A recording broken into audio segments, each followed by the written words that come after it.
Breaking news. Hyderabad జలసౌధలో KRMB సమావేశం ముగిసింది. నాగార్జున సాగర్ నుంచి తెలంగాణకు 10 టీఎంసీలు, ఏపీకి 16 టీఎంసీలు కేటాయించింది కేఆర్ఎంబీ.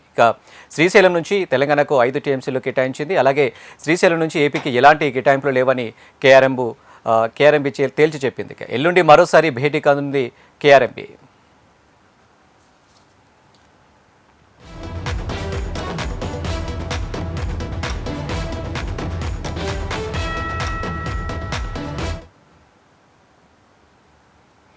హైదరాబాద్ జలసౌధలో కేఆర్ఎంబీ సమావేశం జరిగింది.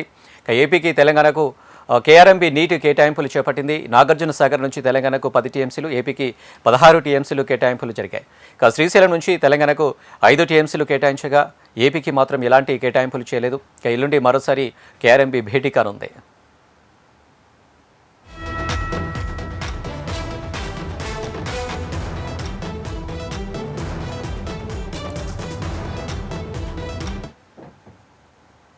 రైట్, ఇక కేఆర్ఎంబీ నీటి కేటాయింపులకు సంబంధించి మరిన్ని డీటెయిల్స్ మా ప్రతినిధి వాసు అందిస్తారు. వాసు.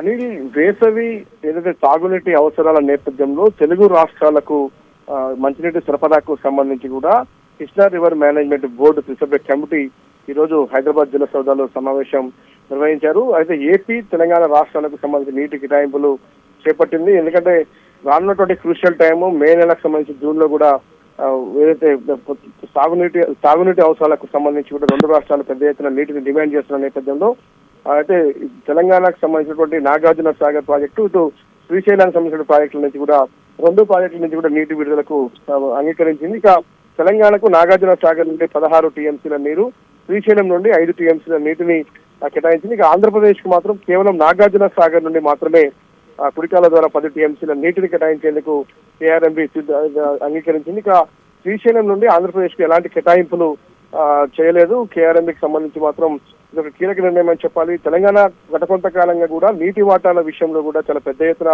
అనేక సందర్భాల్లో డిమాండ్లు వినిపిస్తున్న నేపథ్యంలో ఎటకేలకైతే తెలంగాణకు సంబంధించి ఈసారి వేసవి నేపథ్యంలో కూడా ఉన్నటువంటి ఇటు నాగార్జున సాగర్ అటు శ్రీశైలంలో ఉన్నటువంటి నీటి వనరులను దృష్టిలో పెట్టుకొని ఎవరికి ఎంత కేటాయింపులు చేయాలన్న అంశంపైన కేఆర్ఎంబీ సుదీర్ఘంగా చర్చించి ఆ తర్వాత నిర్ణయం తీసుకుని దీనికి సంబంధించి మొత్తానికైతే నాగార్జున సాగర్ నుంచి అయితే 16 టీఎంసీలు, శ్రీశైలం నుంచి 5 టీఎంసీల నీటిని తెలంగాణ రాష్ట్రానికి తాగునీటి అవసరాల కోసం కేటాయించారు. ఇక ఆంధ్రప్రదేశ్ మాత్రం కేవలం నాగార్జున సాగర్ నుండి మాత్రమే 10 టీఎంసీల నీటిని కేటాయించారు. కానీ ఈ సమావేశం కేవలం ఎండాకాలానికి సంబంధించినటువంటి తాగునీటి అవసరాల కోసం మాత్రమే సమావేశం నిర్వహించాం. ఇక్కడ ఎలాంటి అంశాలు ప్రస్తావనకు రాలేదన్న విషయాన్ని అధికారులు చెప్తున్నారు. కాకపోతే ఎల్లుండి ఈ నెల 14న జరిగేటువంటి మరోసారి కేఆర్ఎంబీ బోర్డు మీటింగ్ లో కూడా ఇతర అంశాలను కూడా చర్చిస్తామని మాత్రం అధికారులు చెప్తున్నారు. ఈసారికి మాత్రం కేవలం తాగునీటి అవసరాల నేపథ్యంలో తెలుగు రాష్ట్రాలకు సంబంధించి ఏపీ తెలంగాణకు రావాల్సినటువంటి నీటి వాటాలపైన మాత్రమే ఈ రోజు సమావేశం ముగిసింది. ఆ సమావేశం ముగిసిన తర్వాత కేటాయింపుల వివరాలను అధికారులు